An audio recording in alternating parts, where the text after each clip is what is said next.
नमस्कार साथियों, स्वागत है आप सभी का आपकी अपनी पाठशाला पर। मैं हूं अंकित अवस्थी। आप हैं मेरे साथ में एक ऐसे विषय पर चर्चा करने के लिए जो कि भारतीय राजनीति में तो बहुत ज्यादा इंपॉर्टेंट है ही, लेकिन आपके एग्जाम पॉइंट ऑफ व्यू से भी काफी ज्यादा इंपॉर्टेंट है, क्योंकि फिर से ये चर्चा में आ गया है। आया कब था इससे पहले चर्चा में, वो सारी जानकारी आज के सेशन में आपको देंगे। 2019 के लोकसभा के मैनिफेस्टो से लेकर 2024 के चुनाव आने से पहले ही इसके आने के कयास लगाए जा रहे हैं। क्या है ये सिटीजनशिप अमेंडमेंट एक्ट, किससे क्या दिक्कतें हैं, किसको क्या फायदे हैं, क्यों इसके लाने पर राजनीति गरमाने की बात की जा रही है, क्यों ये कहा जा रहा है कि इसके आने से सत्ता पक्ष और विपक्ष एक दूसरे के साथ इस बात को लेकर मतभेद में है कि ये सांप्रदायिकता फैलाने का प्रयास किया जा रहा है, क्या तर्क वितर्क है, सारी की सारी जानकारियां आपको आज के सेशन में बताई जाएंगी। आपसे गुजारिश है सेशन को पहले ही शेयर कर दें, चैनल पर नए हैं तो सब्सक्राइब कर लें और पेन पेपर लेकर कुछ जरूरी जो बातें आपको लगे उन्हें नोट करते चले जाएं, क्योंकि वही कुल जमा सार निकलेगा इस पूरी कहानी को सुनने का। खबर सुनाने का उद्देश्य है ताकि विषय समझ में आए, लेकिन विषय के साथ आप अपने लिए कुछ पॉइंट्स डाउन लिखते हुए चले जाइएगा। सेशन के अंत में कुछ सवाल भी हम आपको देने वाले हैं। जैसा आप सभी जानते हैं कि लोकसभा के चुनाव होने वाले हैं। चुनाव होने से पहले इलेक्शन कमीशन घोषणा करता है कि इस दिन चुनाव होंगे। जिस दिन चुनाव की घोषणा की जाती है उसी दिन से आचार संहिता लग जाती है, कोड ऑफ कंडक्ट कहते हैं, जिस समय ऑलमोस्ट सब राजनीतिक दल एक ही समान प्लेटफॉर्म पर माने जाते हैं। सरकारी संसाधनों का उपयोग सरकार भी नहीं कर सकती है। प्रचार प्रसार के लिए माना जाता है कि अब सरकार और विपक्ष या जो भी चुनाव लड़ रहे हैं वो सब एक समान है और इस प्रकार से अंतरिम सरकार शासन में चल रही होती है। उसके होने से पहले ही जो घोषणाएं होती हैं वो सरकारी घोषणाएं होती हैं। उसके बाद की जो घोषणाएं हैं वो अपने स्तर पर चुनाव के आचार संहिता लगने पर कोई घोषणाएं नहीं की जाती हैं। ठीक है, अभी क्या हुआ है, सिटीजनशिप अमेंडमेंट एक्ट से रिलेटेड सूचनाएं आई हैं, सीएए, जिसके चलते भारत में 2019-20 में जबरदस्त प्रोटेस्ट हुए थे। उसके बारे में सूचनाएं हैं। क्या सूचनाएं ये है, एक सुर्खी है कि centre could implement CAA before Lok Sabha poll announcement. ऐसा सोर्सेज का कहना है, सूत्रों का कहना है कि सरकार ऐसा कर सकती है। और सूत्रों ने क्या कहा कहते ही यह सुर्खी बन गया, CAA rule likely to be notified before Lok Sabha poll announcement. ऐसा रिपोर्ट्स और यहां पर आना हर जगह खबरों में शुरू हो गया। ठीक है, citizenship amendment act, Amit Shah ji का हाल ही में एक अखबार में इंटरव्यू भी प्रकाशित हुआ था, मतलब प्रसारित हुआ था, वहां पर कहा गया था। तो ये इंपॉर्टेंट क्यों है, क्योंकि इंडियन पॉलिटी से जुड़ा हुआ है। संभवतः आप जानते हो कि भारत के संविधान में आर्टिकल नंबर 5 से लेकर आर्टिकल नंबर 11 तक, पार्ट सेकंड जिसे हमारे संविधान में कहा गया है, वहां पर सिटीजनशिप का जिक्र है। और सिटीजनशिप के जो आर्टिकल्स हैं उनको लागू करने के लिए सिटीजनशिप एक्ट 1955 बना और 1955 के इंप्लीमेंटेशन में, 1955 के इंप्लीमेंटेशन में कुछ संशोधन करने की बात थी, जिसे सिटीजनशिप अमेंडमेंट एक्ट कहा गया है ना। तो सिटीजनशिप अमेंडमेंट एक्ट के बारे में हम चर्चा करेंगे पार्ट 2 के हिसाब, पेपर 2 के हिसाब से ये इंपॉर्टेंट है। ठीक है साहब, अब हम चर्चा करते हैं कि क्या है मतदान से जुड़ा हुआ आचार संहिता का ये मामला और कहां से शुरू होकर आ रहा है।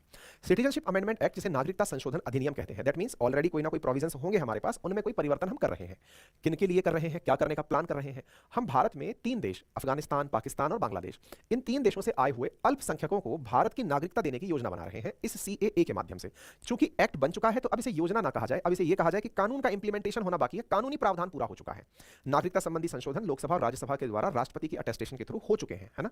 किन 3 देशों का जिक्र है, तो पाकिस्तान, बांग्लादेश और अफगानिस्तान का। इन 3 का ही जिक्र क्यों है, क्योंकि ये तीनों मुस्लिम बाहुल्य क्षेत्र हैं, खुद के रिलीजन के रूप में इस्लाम को अपना धर्म मानते हैं, यानी देश का धर्म इस्लाम मानते हैं। इंडिया सेक्युलर कंट्री है, देश का कोई धर्म नहीं है, सभी धर्मों का सम्मान हम करते हैं, लेकिन पाकिस्तान इस्लाम को अपना धर्म मानता है। ऐसी स्थिति में जो अन्य धर्म के लोग हैं, जैसे हिंदू, सिख, बौद्ध, जैन, पारसी और ईसाई, ये 6 धर्म के लोग ऐसे हैं जिनके साथ इन 3 देशों में अल्पसंख्यक होने के साथ साथ धार्मिक उत्पीड़न किया जाता है। धार्मिक उत्पीड़न कैसे, धार्मिक उत्पीड़न से मतलब है कि इन लोगों के धर्म को परिवर्तित करवाने का प्रयास किया जाता है, फोर्सफुली रिलीजियस ट्रांसफॉर्म करवाए जाते हैं, रिलीजन ट्रांसफॉर्म बदलवाए जाते हैं, ट्रांसफर करवाए जाते हैं। ऐसी स्थिति में वो लोग इन देशों से बचकर भारत में शरण ले चुके हैं। कई लोग ऐसे हैं जो इन रिलीजियस परसिक्यूशन से बचते हुए भारत की सीमाओं में एंट्री कर गए, और जब सीमाओं में एंट्री कर गए तो अब वो भारत में रह रहे हैं। कब से रह रहे हैं, 31 दिसंबर 2014 से पहले जो भी इन 3 देशों से नागरिक आकर भारत में शरण पा लिए, ये सिटीजनशिप अमेंडमेंट एक्ट उन 3 देशों से आए हुए नागरिकों को अपने यहां नागरिकता देने की बात करेगा। नागरिकता से मतलब हुआ कि वो भविष्य में भारत के सिटीजन कहलाएंगे, सो दैट वो भारत की सुविधाओं का लाभ ले सकेंगे। अब आपको सुनकर के इसमें बहुत ही अच्छा लगता है कि यार ये तो बहुत अच्छी बात है, अगर ऐसी प्लानिंग है तो आप भी सुन लीजिए। इसका नोटिफिकेशन निश्चित रूप से हो जाएगा और चुनाव से पहले के बाद चुनाव से पहले ही होगा, ऐसा अमित शाह जी ने 11 फरवरी को कहा था। ठीक है, तो नागरिकता संशोधन कानून के लागू होने की बात जब की जा रही है, तो अब चर्चा यह है कि तो पहले भी ऐसा कुछ कानून सुना था, हमने बिल्कुल सुना था। लगभग 5 साल पहले भी केंद्र सरकार लोकसभा चुनाव की तारीखों के ऐलान से पहले ही, मतलब 5 साल पहले भी ऐसा हुआ था कि 2019 के अराउंड सरकार इसको जब लेकर आई थी, तब इसका बहुत प्रोटेस्ट हुआ था। और यही कारण है कि 2019 में आप खबर देखते हैं, बीबीसी ने छापा कुछ इस प्रकार से था कि citizenship amendment bill India's new anti Muslim law. अब यह बड़ा सवाल है कि ये एंटी मुस्लिम क्यों कहला रहा है भाई। जब हम ये बोल रहे हैं कि 3 देशों से भारत की जो लोग, मतलब जो माइनॉरिटीज हैं, जो कि भारत तो सेक्युलर कंट्री है, सब धर्म के लोग रहते हैं, भारत में जब लोग आ रहे हैं उनको नागरिकता देने की बात हो रही है, तो फिर सवाल ये बना कि इसे एंटी मुस्लिम क्यों कहा जा रहा है ना। ये बड़ा प्रश्न है कि इसको एंटी मुस्लिम क्यों कहा जा रहा है। इसको थोड़ा आगे चल के और बताएंगे क्यों एंटी मुस्लिम कहा गया, क्यों चलते हुए इसके प्रोटेस्ट हुए, वो सब बताएंगे। फिलहाल कानून जान लेते हैं। तो आप 2019 के अंदर ये सिटीजनशिप अमेंडमेंट बिल था, जिसको कि अभी लागू होने की बात हो रही है। फरवरी 27 को फिर से एएनआई ने खबर कवर करी कि भाई चुनाव से पहले इसे लागू किया जा सकता है। अब हम सीएए को थोड़ा सा और डिटेल में जानते हैं। माइनॉरिटीज में जो 6 माइनॉरिटीज हैं, उन्हें भारत में नागरिकता देने की की बात है दिसंबर 2014 से पहले, लेकिन वो इंडिया आ गए हों। कहां कहां से आ गए हों? अफगानिस्तान, पाकिस्तान और बांग्लादेश से भारत आ गए हों। अगर हम पाकिस्तान के अंदर रिलीजियस डाइवर्सिटी की 2017 का ऑफिशियल डेटा उनका देखें तो यहां पर 2.14% ही हिंदू है। मुसलमान यहां पर 96% है, क्रिश्चियन यहां 1.27% है, बाकी जो अन्य है उनमें परसेंटेज एक के मुकाबले कम है। अगर 1951 में जब पाकिस्तान बना था उस समय की अगर हम पॉपुलेशन देखें तो पाकिस्तान के अंदर जो ईस्ट पाकिस्तान था, ईस्ट पाकिस्तान बोले तो बांग्लादेश वाला जो क्षेत्र था, वहां 22% पॉपुलेशन बताई जाती है हिंदुओं की, और वेस्ट पाकिस्तान में 1.6%, यानी कि बांग्लादेश वाला जो क्षेत्र है यहां पर मुसलमानों की परसेंटेज के मुकाबले हिंदुओं की परसेंटेज तुलनात्मक रूप से कंसीडरेबल नंबर था, यानी 22% थी। ठीक है साहब, लेकिन पॉपुलेशन अगर बांग्लादेश की ऑब्जर्व करते चले तो मतलब ईस्ट पाकिस्तान की, क्योंकि पाकिस्तान 1971 तक ईस्ट और वेस्ट एक ही हुआ करते थे, तो जो पॉपुलेशन परसेंटेज ऑफ बांग्लादेश है अगर आप ये देखें तो 1951 में ये 22% थी। धीरे धीरे आप इसमें डिके देखते हैं, 1961 में ये 18.5% हो जाती है, 74 में 13.5% हो जाती है, 81 के अंदर 12.1% हो जाती है, और लगातार घटते घटते बांग्लादेश में अभी लगभग 8% हिंदू बचा है। बाकी वहां से हिंदू माइग्रेट हो गया है या फिर उसने धर्म परिवर्तित कर लिया है। माइग्रेट हुआ तो कहां हुआ होगा? भारत में, या कहीं अन्य किसी और देश में चला गया होगा, या फिर उसने भी धर्म परिवर्तित कर लिया होगा रिलीजियस परसिक्यूशंस के चलते हुए। ठीक है साहब, बांग्लादेश के अंदर रिलीजन में मेजॉरिटी मुस्लिम है, उसके बाद दूसरा हिंदू था, तीसरा बुद्ध था, चौथा क्रिश्चियन था। तो चूंकि बांग्लादेश के अंदर, क्योंकि बांग्लादेश पूर्ववर्ती तो पाकिस्तान ही था, तो यहां पर बड़ी संख्या में जो हिंदुओं के साथ काम हुआ उसके चलते हिंदुओं ने बांग्लादेश छोड़ करके भारत में प्रवेश कर लिया होगा। भारत में प्रवेश कर लिया होगा, इसके प्रमाण कैसे मिलते हैं? तो बांग्लादेश के सराउंडिंग में जो भी राज्य है, चाहे आसाम है, चाहे पश्चिम बंगाल है, चाहे पूर्वोत्तर भारत के अन्य राज्य हैं, उन सभी राज्यों में बांग्लादेश से लोग माइग्रेट करके इन राज्यों में ऑलरेडी रह रहे हैं। जब ऑलरेडी लोग रह रहे हैं और उनमें अधिकांश वो लोग हैं जो कि हिंदू है या फिर बांग्लादेश में माइनॉरिटी लोग थे, वो यहां पर आ गए हैं, तो इनका रहना प्रमाणित होता है कि ये लोग वहां से निकल कर आए थे। तो अब भारत सरकार क्या कर रही है? भारत सरकार इन्हें वहां की नागरिकता दे रही है, यानी देश की नागरिकता दे रही है। तो इसमें दिक्कत क्या हो सकती है? दिक्कत क्या हो सकती है तो मैं अब आपके सामने वो बताऊं, लेकिन उससे पहले अफगानिस्तान का आंकड़ा भी देख लीजिए। 99% हिंदू, मतलब अफगानिस्तान के अंदर तो हिंदू लगभग ही खत्म हो गए, कुछ 40 के आसपास हिंदू बचे हैं। यहाँ पे हिंदू और सिख की संख्या बहुत ही लिमिटेड हो गई है। यहाँ से बड़ी मात्रा के अंदर माइग्रेट होकर के सब लोग कहीं ना कहीं चले गए, या फिर धर्म परिवर्तित कर लिया, या फिर वो मार दिए गए। शुरुआत कहां से हुई थी इसकी? नागरिकता संशोधन बिल को पहली बार 2016 में लोकसभा में पेश किया गया था, लेकिन राज्यसभा से पास नहीं हो पाया था। फिर 2019 के चुनाव आ गए, फिर से मोदी सरकार बन गई। दिसंबर 2019 में लोकसभा में से दोबारा पेश किया गया, लोकसभा राज्यसभा दोनों से पास हो गया, और 10 जनवरी 2020 को राष्ट्रपति से मंजूरी मिलते ही इसको, मतलब मंजूरी मिल गई, मिलते ही अब उसको लागू होने का इंतजार है। 2020 से 2024 चल रहा है, इंतजार ही चल रहा है कि लागू कब होगा। राष्ट्रपति ने इसको परमिशन तो दे दी।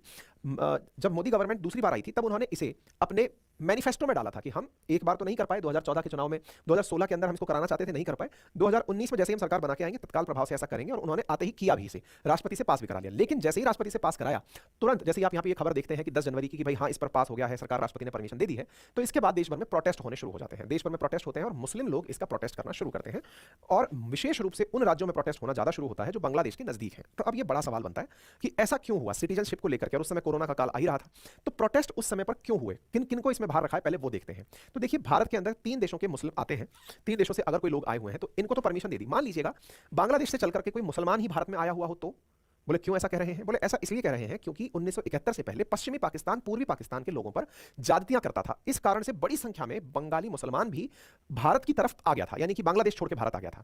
तो ऐसी स्थिति में क्या उनको भी नागरिकता नहीं दी जाएगी? तो आंसर है, उन्हें नागरिकता का प्रोविजन दिया हुआ है। अगर वो बांग्लादेश बनने से पहले भारत आ गए थे तो भी उनको परमिशन है नागरिकता मिलने की। फिर बड़ा सवाल यह बनता है कि अगर 1971 के बाद आया हो और 2014 से बीच में आया हो, तो बस यही सारा की सारा कलेश है जो यहां पर देखने को मिलता है। और वो क्या है कि यहां पर लोगों का कहना, जो भी सीएए के एंटी लोग हैं, जैसे बीबीसी लिख रहा है एंटी मुस्लिम, तो एंटी मुस्लिम क्यों लिख रहा है वो, कि भाई इन 3 देशों से केवल ये 6 धर्म के लोग ही आए होंगे, आप ऐसा क्यों कह रहे हो सकता है कि वहां पर प्रताड़नाएं मुसलमानों के साथ भी हो रही हो, या फिर तमिलनाडु में जैसे तमिल्स के साथ हो रही हो, श्रीलंका में तमिल्स के साथ हो रही हो, तो आप इन लोगों की नागरिकता की बात क्यों नहीं करते? इस पर सरकार का तर्क है कि भाई चूंकि वो राष्ट्र मुस्लिम राष्ट्र है और हम धर्म के आधार पर अपने यहां पर नागरिकता दे रहे हैं, कि भाई धर्म के जो लोग हैं, जो अल्पसंख्यक पीड़ित लोग हैं, उनको वो दे रहे हैं। तो फिर इस पर विपक्ष का तर्क है कि आप धर्म के आधार पर नागरिकता देने की बात कर रहे हो, कि भाई वहां से अल्पसंख्यक आए हैं तो उनको नागरिकता देंगे। लेकिन बड़ा सवाल तो यह बनता है कि भारत का संविधान आर्टिकल 14 के तहत तो समानता की बात करता है, तो जब संविधान समानता की बात करता है तो आप जाति के, धर्म के आधार पर विभेद क्यों कर रहे हैं? हमारे संविधान में तो साफ लिखा है कि state shall not discriminate on the basis of religion. तो फिर आपने रिलीजन के बेसिस पर डिस्क्रिमिनेशन क्यों किया? सरकार ने कहा कि ये हमारे देश में ऑलरेडी 2014 से पहले, 31 दिसंबर 2014 से पहले जो अल्पसंख्यक प्रवेश कर गए हैं उनको तो नागरिकता देता है। अब यहीं से जब ये देता है शब्द बोला जाता है, तो फिर सवाल यह आता है कि इस बीच में लेकिन कोई मुसलमान भी तो आया होगा। क्या आप पूछेंगे ऐसा है क्या? देखिए, बड़ी संख्या में रोहिंग्या और बड़ी संख्या में बंगाली मुसलमान क्रॉस बॉर्डर करके इंडिया में आता रहा है। अब जब वो आता रहा है तो यहीं से बड़ा प्रश्न खड़ा होता है कि अब वो जो आया हुआ व्यक्ति है तो वो आके बसा कहां? तो वो पश्चिम बंगाल में बसा हुआ है, आसाम में बसा हुआ है, और कई अन्य राज्यों में भी माइग्रेट कर गया, कुछ छोटे-मोटे बड़े-बड़े शहरों में भी वो लोग पहुंच गए। ऐसी स्थिति में उन लोगों के पास में सिटीजनशिप का प्रावधान अब नहीं बचेगा। सीएए इटसेल्फ ये कहता है कि आपके इन्हीं लोगों को दिया जाएगा, तो बाकी जो लोग आए हैं उनको नागरिकता नहीं मिलेगी। जब वो देश के नागरिक नहीं है तो उन्हें क्या माना जाएगा? उन्हें अवैध प्रवासी माना जाएगा। और जब वो इलीगल इमिग्रेंट्स हैं तो इसका मतलब सरकार फिर उनके लिए कोई उपबंध करेगी। क्या उपबंध करेगी ये आने वाला समय बताएगा। हो सकता है उनको उनके देशों में वापस भिजवाया जाए, लेकिन इस बात पर फिर बड़ी बहस छिड़ जाती है। 1971 से लेकर 24 तक 50 साल से ऊपर निकल गए, कोई व्यक्ति अगर यहां रह रहा हो और उसके पास में ये उपबंध ये अब जाने की मतलब उसकी क्षमता ही ना हो कि साहब मैं वापस कैसे जाऊं और कहां जाऊं, वहां कहां जाऊंगा, अपनी जगह छोड़कर कैसे जाऊंगा। इसी बात को लेकर के राजनीति गरमाई हुई है। क्यों? क्योंकि पश्चिमी बंगाल और जो आसपास के बांग्लादेश के आसपास के पूर्वोत्तर के जो राज्य हैं वहां पर जो लोग मुस्लिम हैं, जो आए हुए हैं पहले माइग्रेट करके और अब वो वापस नहीं जाना चाहते, ये सेल्फ अंडरस्टूड माना जा रहा है कि जब उन्हें नागरिकता नहीं मिलेगी तो वो क्या करेंगे। तो इसी बात को लेकर प्रोटेस्ट आपको सड़कों पर होते दिखाई देते हैं। ठीक है, नंबर एक बात। फिर एक प्रश्न और बनकर के यहां पर आता है कि क्या हर कोई इस सिटीजनशिप अमेंडमेंट एक्ट के आने से खुश है? क्या आंसर है नहीं। अब इसके पीछे का भी कारण समझ लीजिए। कारण क्या है कि पूर्वोत्तर में जहां पर इनको माइनॉरिटीज को बसाया जाएगा, यानी कि जिनको नागरिकता देने का काम किया जाएगा, हिंदू, सिख, बुद्धिस्ट, जैन, पारसी और इनको ईसाइयों को, तो उनके लिए वहां पर लोकल में विरोध चल रहा है। लोकल में विरोध कैसे चल रहा है? क्योंकि उनका मानना यह है कि जब बांग्लादेश से कोई छूटकर यहां आया और आकर के इन क्षेत्रों में बस गया तो वो हमारे संसाधनों पर मान लीजिए वो हिंदू ही है, लेकिन बांग्लादेश से आकर आसाम में बस गया, मान लीजिए 20 लाख के आसपास हिंदू आए और आकर के बस गए, तो वो हमारे संसाधनों को ही तो हमसे लेंगे। हिंदू है तो क्या उसको हम अपने संसाधनों का उपयोग करने नहीं देंगे क्या? जब आप नागरिकता दे रहे हो तो वो तो यूज करेगा। तो ऐसी स्थिति में लोकल्स का भी प्रोटेस्ट होता है कि क्यों इन्हें नागरिकता दी जा रही है, और दी जा रही है तो फिर इन्हें यहीं क्यों बसाया जा रहा है। सरकार प्रावधान ये करे, नागरिकता दे, लेकिन नागरिकता देने के साथ में इन्हें कहीं और बसाने का उपबंध भी करे कि भाई इस राज्य में इतने लोग जाएंगे, इस राज्य में इतने लोग जाएंगे, इस राज्य में इतने, इस तरह का प्रयास किया जाए। और क्या है, जो पूर्वोत्तर के अन्य राज्य हैं, मणिपुर, मिजोरम, अरुणाचल प्रदेश, नागालैंड, त्रिपुरा, इनका कहना है कि अगर ये लोग हमारे यहाँ आके बसते हैं, हम तो पहले ही आदिवासी हैं, आदिवासियों के अपने ही कल्चरल मायने होते हैं, सांस्कृतिक विरासत होती है जिसको वो बचाकर चलते हैं, तो ऐसी स्थिति में अगर आपने इन्हें यहां बसा दिया तो ऐसा ना हो कि आदिवासियों के कल्चर के साथ कॉम्प्रोमाइज हो जाए। तो बोले फिर से एक चिंता का विषय है। इसलिए लोकल्स इन अल्पसंख्यकों के भी बसने का विरोध करते हैं कि नहीं साहब इनको भी नागरिकता मत दीजिए। और इनके बारे में जो मुसलमान है वो इसलिए कि भाई कल को अगर आपने हमें परमिशन दे दी, मतलब इनको परमिशन दे दी, तो फिर हमारा क्या होगा। अब एक सवाल यहां पर बड़ा उठा था और वो क्या था, सीएए के साथ साथ एक और चीज चली थी जिसका नाम था एनआरसी और एनपीआर, नेशनल पॉपुलेशन रजिस्टर और national NRC, national register of citizenship. दो टर्म और आई थी। दो टर्म कौन कौन सी आई थी? एनआरसी और एनपीआर। अब थोड़ा सा इनके बारे में भी जान लेते हैं। नेशनल रजिस्टर ऑफ सिटीजन्स यानी नागरिकों का डेटा पत्र, और एनपीआर देश में जो भी व्यक्ति 6 महीने से रह रहा है, अब चाहे 6 महीने पहले ही वो बांग्लादेश से या पाकिस्तान से भारत में आया है, उसका तो लेखा जोखा एनपीआर में रखा जाता है, रखा जाएगा, सरकार की मंशा है। एनआरसी तो यह माना जाता है कि जैसे ही सीएए इंप्लीमेंट होगा, ये तो फेज 1 है, फेज 2 सेल्फ अंडरस्टूड है, सरकार इन्हें नागरिकता देकर जो दूसरा चीज लेके आएगी वो क्या लेकर आएगी? एनआरसी। ये सबसे बड़ा प्रोटेस्ट का कारण बना था। क्या एनआरसी क्या था? National register of citizenship. मतलब सरकार फिर ये तय करेगी कि हमारे देश का नागरिक कौन है और दूसरे देश का नागरिक कौन है। आपके दिमाग में कई प्रश्न आने लगेंगे, तो इसमें गलत क्या है भाई? अगर हमारा देश हमारे नागरिकों की लिस्ट तैयार करता है तो इसमें गलत क्या है? बिल्कुल सही कह रहे हैं आप, कोई गलती नहीं है, देश को करना चाहिए, अपने नागरिकों का पता तो होना चाहिए। लेकिन दिक्कत यह है कि उसकी भी क्या गलती है जिसे पूर्ववर्ती सरकारों ने इस आश्वासन के साथ बिठाया कि तुम्हारा ये आधार कार्ड पकड़ो, ये पैन कार्ड पकड़ो, ये वोटर आईडी कार्ड पकड़ो और यहीं बसो और यहीं आराम से रहो। उसकी क्या गलती है जैसे किसी सरकार ने बसा दिया था चुनावों में, ये कहते हुए कि बस तुम हमें वोट दे देना, तुमको यहीं पर रहने का हम आधार कार्ड सब दे देंगे। तो जो माइग्रेंट चलकर आ गए थे वो भी किसी सरकार के भरोसे में ही रह गए। तो खेला किसके साथ हो गया? वो जो माइग्रेंट आया हुआ था उसके साथ हो गया। क्या हो गया कि सरकारों ने उसे पहले वोट बैंक बनाया, बड़ी संख्या में अपने लिए वोटिंग करवाई, वोटिंग करवाने के बाद में उसका लाभ तो पूरा ले लिया कि तू माइग्रेंट था, तेरे को सारी सुविधाएं भी अब हमने दे दी, समझ तू इंडिया का हो गया। उसको नागरिकता अभी तक नहीं दी। नागरिकता नहीं दी क्योंकि उसके पास वैलिड दस्तावेज नहीं है कि वो एप्लीकेशन लगा के यहां पर आया है। एप्लीकेशन लगाकर नहीं आया है तो फिर कैसे दे? क्योंकि एप्लीकेशन लगाकर अगर तुम यहां आए होते तो 11 साल में तुम्हें नेचुरली मिल जाती। ऐसी स्थिति में अब एनआरसी का डर सीए के पीछे पीछे चला आता है कि इसका मतलब यह हुआ कि सरकार सिटीजनशिप का रजिस्टर जैसे ही तैयार करेगी, उन लोगों के पास कोई डॉक्यूमेंट ही नहीं होगा कि साहब तुम्हारे पास सिटीजनशिप प्रूव करने का कोई डॉक्यूमेंट है क्या? अब जब सिटीजनशिप प्रूव करने का डॉक्यूमेंट नहीं है, अच्छा ये बात भी एक बड़ा बड़ा प्रश्न है। आपसे मुझसे अगर कोई ये पूछ ले कि आपके पास सिटीजनशिप प्रूव करने का क्या तरीका है, तो अपने पास के तरीकों में सिटीजनशिप को लेकर के तो कोई कार्ड बना हुआ ही नहीं है, तो इसके लिए ये और ज्यादा जरूरी हो जाता है कि एनआरसी बनाया जाए सो दैट ये दिखे कि सिटीजनशिप है। हालांकि आप अगर अपना पासपोर्ट यूज करते हैं तो उसमें इंडिया का सिटीजन मेंशन आता है। अगर आप अपने पास में मूल निवास प्रमाण पत्र रखते हैं तो उसमें ये प्रूव किया जाता है कि आप यहां पर रह रहे थे। तो ऐसी स्थिति में ये बड़ा मामला फैलने वाला है कि सीएए एक बार प्रूव तो कर देगा कि अब ये तो हमारे हुए, तो जो बाकी हैं उनके दिमाग में टेंशन, और उनके जो दिमाग में टेंशन है उसे भड़काने का काम जिनकी जिस तरह से राजनीति चलती है वो कर लेते हैं। अगर आपको लगता है कि मेरा वोट बैंक इन लोगों में है, कौन से लोगों में? जिनकी वजह से प्रोटेस्ट को दम दिया जा सकता है, या फिर जिनके राइट्स की बात करते हुए ये कहा जा सकता है कि ये लोग कहां जाएंगे साहब, इनके बच्चों की शादी भी यहीं होगी, इनकी एजुकेशन भी यहीं होगी, इनकी जमीनें भी यहीं रह गई, इनको कहां भेजोगे।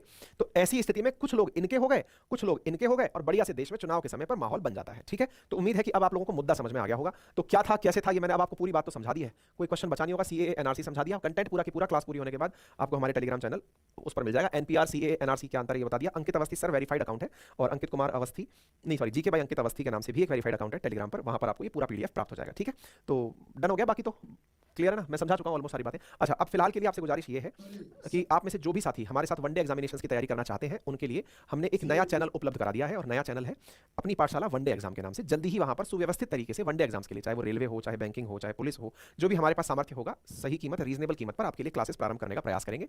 उसका भी हमने लिंक कमेंट बॉक्स में पिन कर दिया है। एक प्रश्न आपके अभ्यास के लिए हमने यहाँ पर उपलब्ध करा दिया है, आप इसे अभ्यास में करें। फिलहाल के लिए इतना ही।